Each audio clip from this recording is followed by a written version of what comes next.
Hi everyone, thanks for joining me. Today we're going to make this beautiful buttercream cake in Frozen theme. We know everybody loves Frozen, we love it at our house, and we're going to show you how to create this stunning buttercream cake. Okay, now the first thing you're going to want to do is crumb coat both of your cakes. So I've crumb coated the top tier in a pure white, which means using a shortening based buttercream instead of a butter based buttercream. So it is my sweet buttercream recipe, but I've just replaced the butter with shortening. So I've done it on the sides and I haven't done too much on the top. And the reason for that is when we go to roll it in our sprinkles, we need to have some way of holding on to it. If you put frosting on it now, it's just going to peel off again anyway. So let's get a proper coat on the sides of this cake and then we can roll it in our gorgeous silver sprinkles.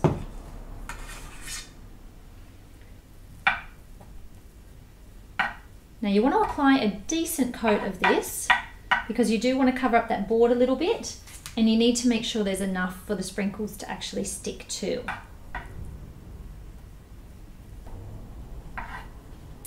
All right, now it's time to scrape that back off, just leaving a nice, decent, thick coat on there.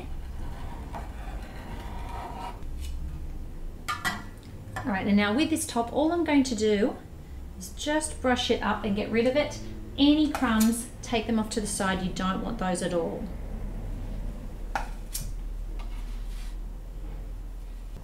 Now I've gotten out a baking dish. You can use any sort of cookie tray, but you just want it to be deep enough and large enough to fit the cake in. And I'm taking some, it's this the Wilton Silver Pearlized Sprinkles, and I'm going to be using these to coat our cake with. So I'm going to go ahead and add some more. You'll need a decent amount in here. Now I've cut out a small disc that's an inch smaller than our cake so that we can place that on top and it won't touch any of our icing that's on the outside. And I'm just using this as a brace so that I have a board on one side, a board on the other, and it makes it easier to roll.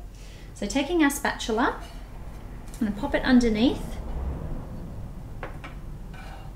pick up our cake, lay it sideways and simply roll.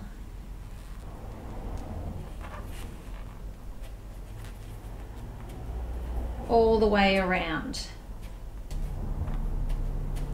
If there's any sections where it doesn't want to attach, you can just sprinkle it on top and pat it down. And this is just such a beautiful, easy technique that anybody can do. Okay, so now I'm going to place it back onto my turntable, pry off our top. Just apply a little bit more of our frosting on top. And what I like to do is start by getting a decent amount on top because you want to eat a decent amount of frosting on top, and you don't want to see any cake through it. But I just don't go all the way to the very edge in my first couple of goes around. I just slowly ease it up to meet.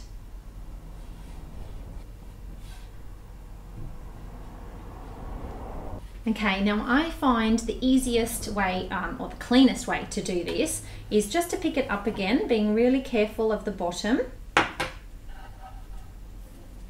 Hold it up and then just take these and tip them all over the top of the cake.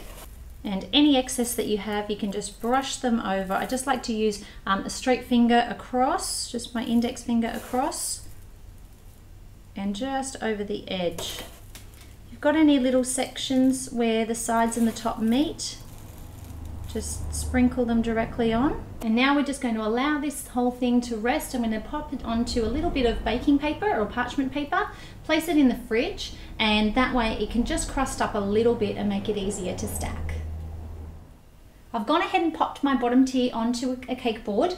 I'm just using a plain white board, just large enough for all the ruffles to fit, and that's all. I really want this cake to be finished off and go on a nice white cake stand and just look flawless as it is.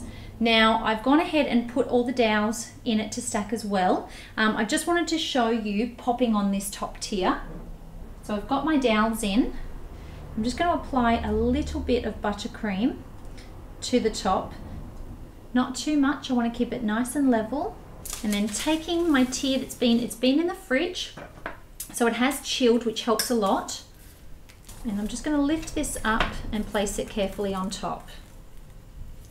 Now you'll notice that you lose some of the sparkles, and the reason why I'm stacking it up before the bottom tier is decorated is just for that very reason. So carefully, spatula behind, place it down, clean up your hands just a little bit, and this needs to come back just a touch. Now we can press down quite carefully. You will get some of the excess on you, that's okay.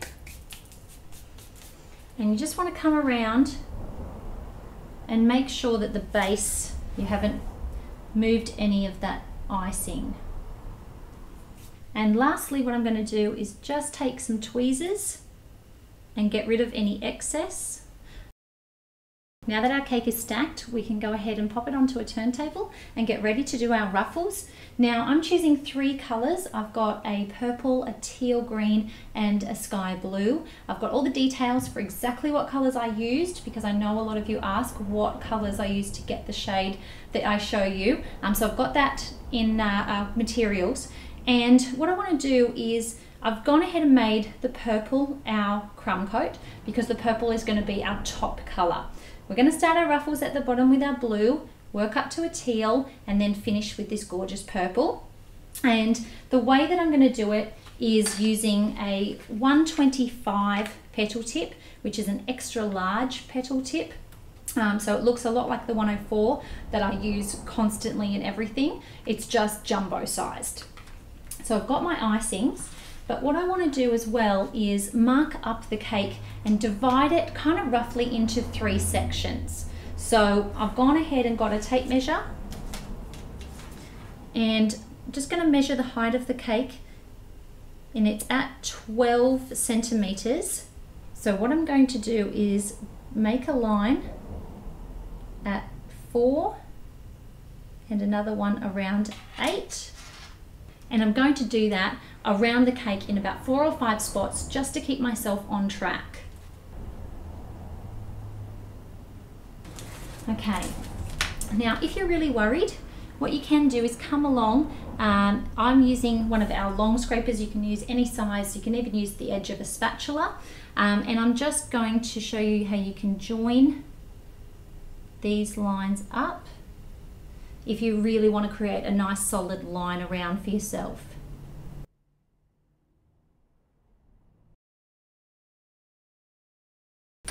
Okay, so I'm going to take my blue, which is going to be my bottom shade. And what we want to do is we want to work on this cake where the big end of our petal tip is blunted up against the cake and the smaller end is leaning and facing out towards us. Now, basically the technique that we're going to do is often referred to as running dog. So it's basically a movement like the waves of the ocean. You're just going round and round and round, and it's that sort of wave action, and it's at a decent speed that creates all of those flows, the ruffles, and all that beautiful movement. So going up against the cake and just going up and down.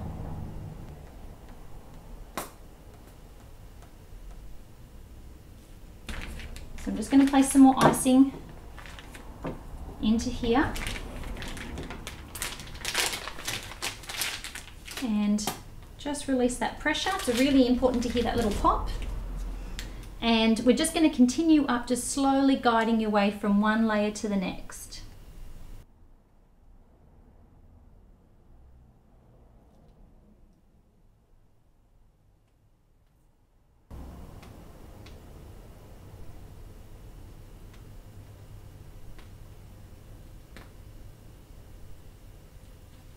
And end that off. Starting again with our teal colour, we're going to get ready to start piping our running dog all over again.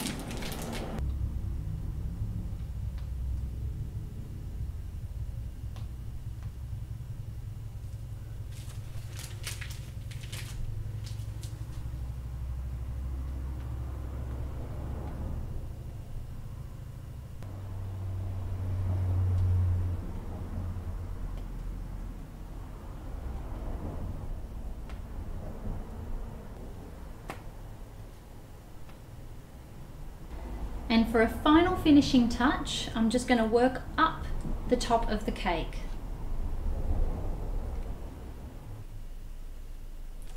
And there you go, all the piping is done. We're ready to get our snowflakes on there. Now on this cake we have some gorgeous snowflakes sparkling their way up to the very top of the cake. I'm going to show you how to make those. I've gone ahead and pre-made some of our white. I've also made one purple snowflake, and I've made a number 4 in our sky blue. So I'll show you how I did that. It's just using some cookie cutters. I've got some fondant and I have placed a bit of Tylose in it. Cellulose, it's also known as, and that just helps them to harden. And I've got some 20 gauge wires, so they're quite thick, an 18 or a 20 gauge wire, because you do need them to hold up very well and not wiggle around at all. So I've rolled out some of this. I'm going to cut it out in the shape of our snowflake. Give it a little wriggle, and I like to pry the outside first, and that helps to avoid some of the fuzzies that you get. And then just come back and clean it up on the back. Okay, then we're going to pop that out. Now we need to have quite a few that don't have wires in them working your way up the cake, but we do need to have some on top. So to do that, we take our wire, pop it into a bit of sugar glue, using the crease in my hand to wipe most of it off, and that will help you to not waterlog this with the glue.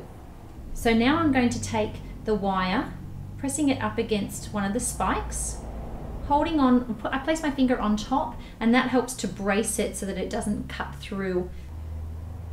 And I like to work it up till it's about 2/3 of the way up our snowflake. Just give it a gentle rub, and then we allow that to dry.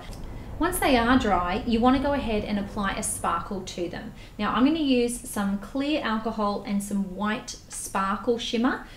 What you want to look for is not a luster dust or a petal dust, because they don't have that sparkly effect to them. You want to go for something that says disco or sparkle. So small paintbrush, just apply to the entire front surface of this, making sure you get all of it.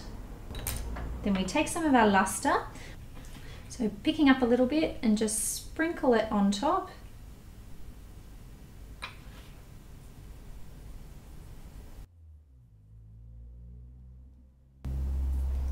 And we can do the same to our number 4.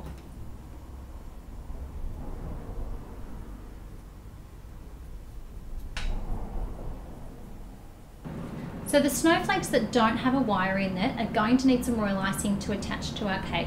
I'm choosing not to use any clear alcohol or sugar glue, because you're attaching something that has a little bit of weight to it, and it's applied to basically a sparkle, so it's going to need a little extra help. So I've made up some royal icing, and basically I'm going to aim to have our snowflakes work their way up and then put the ones that have the wires directly on top of the cake. So taking some of our snowflakes, find where you would like your center to be, and just start picturing where they're going to be. You want them coming up on an angle. So taking your first one, flip it over, place a little bit of royal on the back. Now if you don't trust yourself with having some royal like that, you can also use a piping bag to attach it. Pressing it onto the cake. I love how doing it this way makes them really 3D, because they don't curve around the cake, they pop straight out. You're going to need to hold on to each one, probably about 30 seconds or so, just to make sure that they're fully attached, and then you can continue with another one. So we might take a small one this time. A little dab of royal, and place it up against the next one. As we get ready to put the ones on top, what I want to do is I need to break up the blue of our number 4 and the purple that we have going on with one of our snowflakes, and interject a little bit of white between them. So I'm going to place the large one, which is going to be more towards the back, up here, keeping it just a little bit high, come back with our smaller purple.